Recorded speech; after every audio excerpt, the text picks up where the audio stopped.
Hey everybody, it's Brian with the SoCo Customs YouTube channel. If you're like me, whenever you go online, start shopping for a new lift kit or anything like that, you immediately scroll down to the fitment details to see what's the biggest wheel tire combo you can fit underneath that specific kit. And I know I'm always a little disheartened when it pops up and says it's a 20x9 and it's 35 1250 when I was really hoping I could clear 37 1350 or something like that. So here's a list of 3 things that you need to keep in mind when you are shopping for your tires for your build.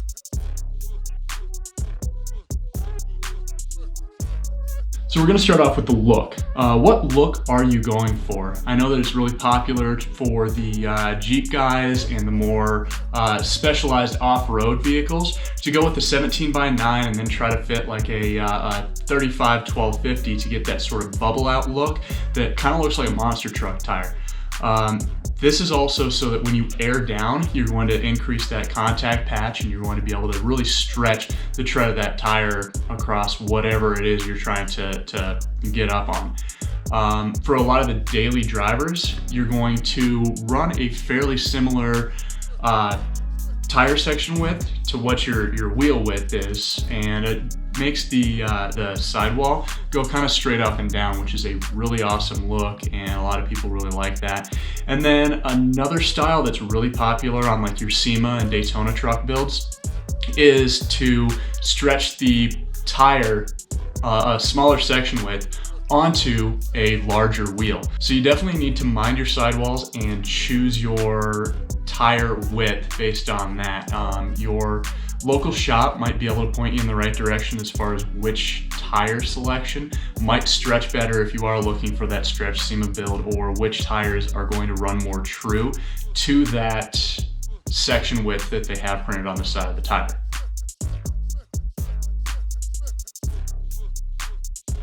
The second consideration that you have to make is what sort of weather do you have to make considerations for. We just installed a 5-inch rough country lift on a Ram, and we had the owner quoted for a 295 section tire.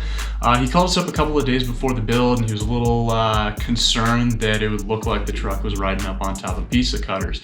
But he did call us back today after we had installed everything and said that he was really glad that we went with the narrower tire, since he had to commute in a foot of snow since we got snowpocalypse in May here in Colorado.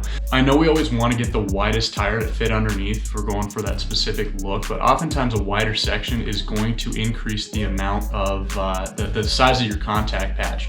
And by doing that, if the weight of the truck is going over a larger contact patch, you're putting less pressure on the ground, which could cause your truck to kind of try to float up above the snow. You put less pressure on the ground, so that can decrease your friction coefficient when you're trying to stop on ice, or it can even cause your truck to hydroplane a little bit more. So you definitely want to make a consideration based on what adverse weather is going to be happening in where you live. I know that I would much rather leave my truck at home when it's snowing so that I don't have to clean ice melt off the bottom of it, but that's a good way to get made fun of for driving a mall crawler.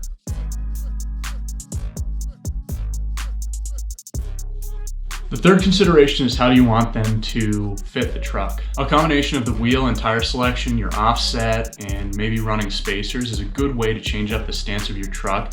The question is, do you want your tires to be tucked inside of the bodywork? Do you want them to run flush with the bodywork, or do you want them to be a little bit outside of the bodywork? That's something that you can really play around with as far as the width of the wheel and the offset of the wheel, but make sure that you're checking your back spacing according to the kit specifications, because you want to make sure that you're moving that wheel out far enough so that you are clearing any of the steering components and the braking components that you need to. Also keep in mind that by running a greater track width, you're also going to increase your turning radius. So a lot of times if you're running around downtown and frequently have to make U-turns, this might not work as much without backing up. Also, just remember, if you are changing the wheel width and the tire width from what your kit specifies, be prepared to do a little bit more trimming than you might have needed. If you're trying to bump up from the recommended 35s up to 37s, you're definitely going to need some trimming. Or if you're running a 12 wide where they recommend a 9 wide, but you're trying to change that up by running an offset far enough out, then you're going to be running into the bodywork on the outside, and it might not rub on the inside. You might have fix that portion of it, but it'll definitely rub on the outside. So it's best to tell your local shop just how much trimming you're okay with, because sometimes you have to get into trimming metal instead of just lopping off the corner of the bumper right there. And trimming metal might be okay for somebody that brings in some 15-year-old truck that they're trying to get some new stance on, but that's always a hard sell to somebody that brings in a $70,000 Denali. So to wrap this up, changing your tire measurements is a great way to make your truck uniquely you and to make it function the way that you need it to. If it's a show truck, you can go with the stretched look. If it's a hardcore off-roader, you might want to go with that big bubble look that I was talking about. Tires are extremely important to build, as in most ideal situations, they should be the only part of your vehicle that is touching the ground. So that definitely increases the importance of your tire selection. Most kit manufacturers have done the due diligence to make sure that they know what you can fit underneath there with minimal to no trimming. If you do change up those measurements very much, be very accepting of the fact that you're going to have to do some trimming. If you have any additional questions about specific tires, please keep watching through the rest of this Tire Tuesday playlist. You can also leave a comment in the comment section below if you have any additional questions.